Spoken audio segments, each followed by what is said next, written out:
Olá, bom dia, boa tarde, boa noite. Eu sou Marise Malta, da Escola de Belas Artes da Universidade Federal do Rio de Janeiro, e venho aqui apresentar Vaso Ruim Não Quebra, as peças cerâmicas no Museu Dom João VI e suas formas alternativas de vida na história da arte.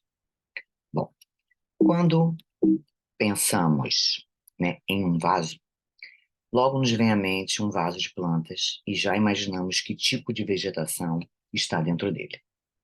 Pouco pensando nas suas formas, características materiais e técnicas usadas para confeccioná-lo. O conteúdo, a planta, ganha protagonismo, enquanto o vaso é tomado como mero contenedor da terra que irá permitir que a planta sobreviva. Espera-se que seja humilde o vaso, de modo a deixar que a imagem da planta predomine. Mas se o vaso quebra, a planta perde sua morada e o vaso vira cacos de vaso. Sem serventia, vai para o lixo. Ainda que existam muitos e variados tipos de vasos, essa imagem vaso é a que normalmente predomina quando pensamos sobre ele. Vaso é um mero vaso. Pouco de nós vemos ou procuramos ver vasos em museus, porque a priori não são considerados obras de arte. Há inúmeros artistas ceramistas, mas eles compõem um mundo apartado dos grandes circuitos da arte, e se alcançam algum protagonismo, suas peças geralmente irão compor acervos de outros museus que não sejam de arte. E afinal, são peças quebradiças, e como diria o ditado popular, só não quebram se forem ruins. Mas afinal, o que é ruim? O objeto cerâmico que carrega uma utilidade? O artesão ou a artesã que não é artista, do ponto de vista dos estatutos sociais da arte? Algo inferior porque não está incorporado na classificação de belas artes ou artes visuais?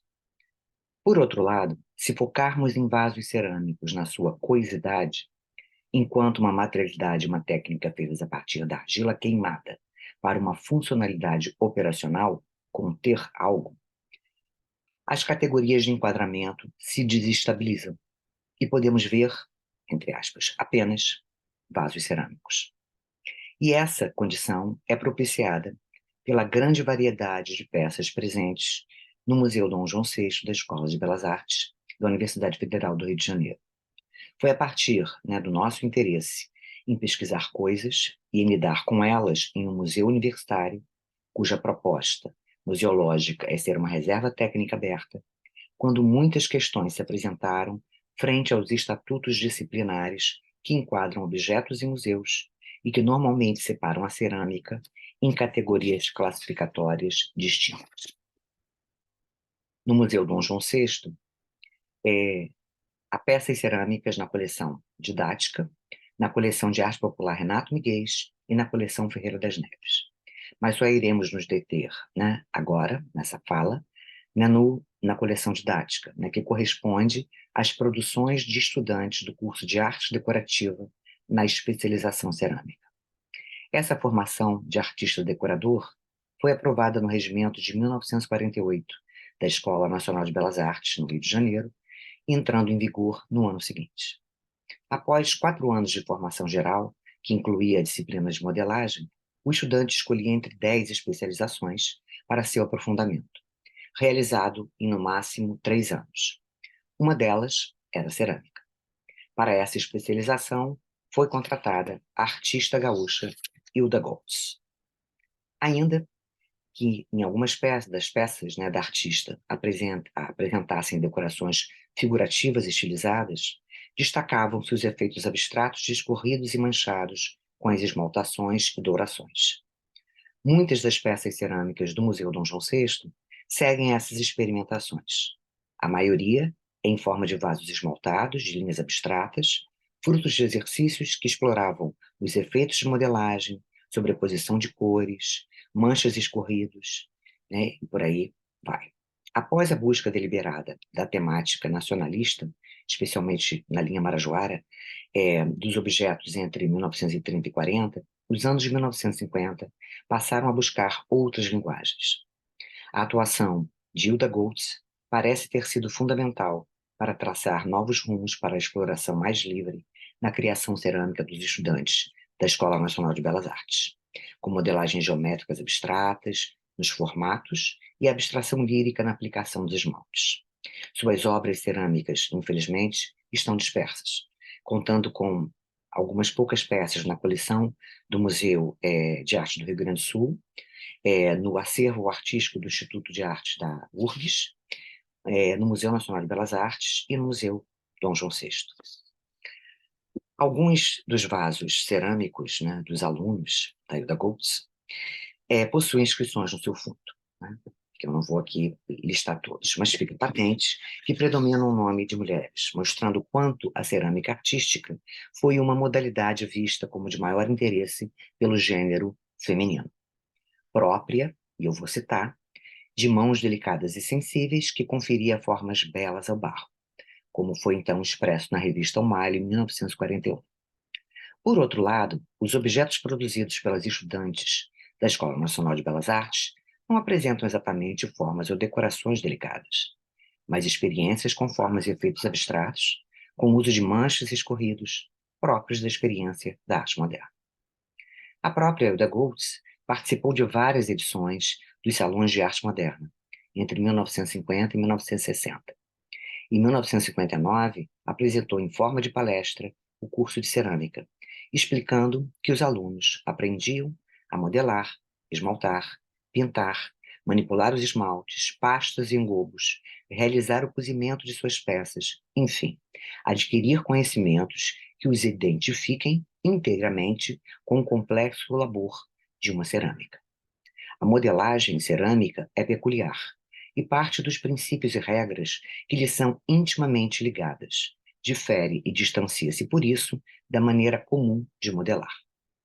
A pintura aplicada na cerâmica requer e demanda conhecimento íntimo do material a ser utilizado, o qual surpreende pela variedade de suas reações químicas provocadas pela ação violenta do fogo. Nas palavras de Quirino Campofiorito, o trabalho do fogo diz sempre a última palavra na cerâmica, e os materiais que a ele resistem devem ser tratados com os seus recursos próprios de expressão. Desse modo, o processo de criação de vasos cerâmicos merece ser resgatado para perceber as dificuldades, as possibilidades e as escolhas do ceramista. As mãos ganham potência na manipulação da argila, moldando-a com o pensamento ao seu desígnio, enquanto o fogo vai imprimir a transformação final, queimando com ardência aquilo que vai virar coisa. O processo é complexo, como diria, né, Hilda Goltz. A realização de cada peça representa, na verdade, uma batalha vencida. Nessa batalha árdua, que mexe com o fogo, o que sobrevive é prova de resistência e persistência.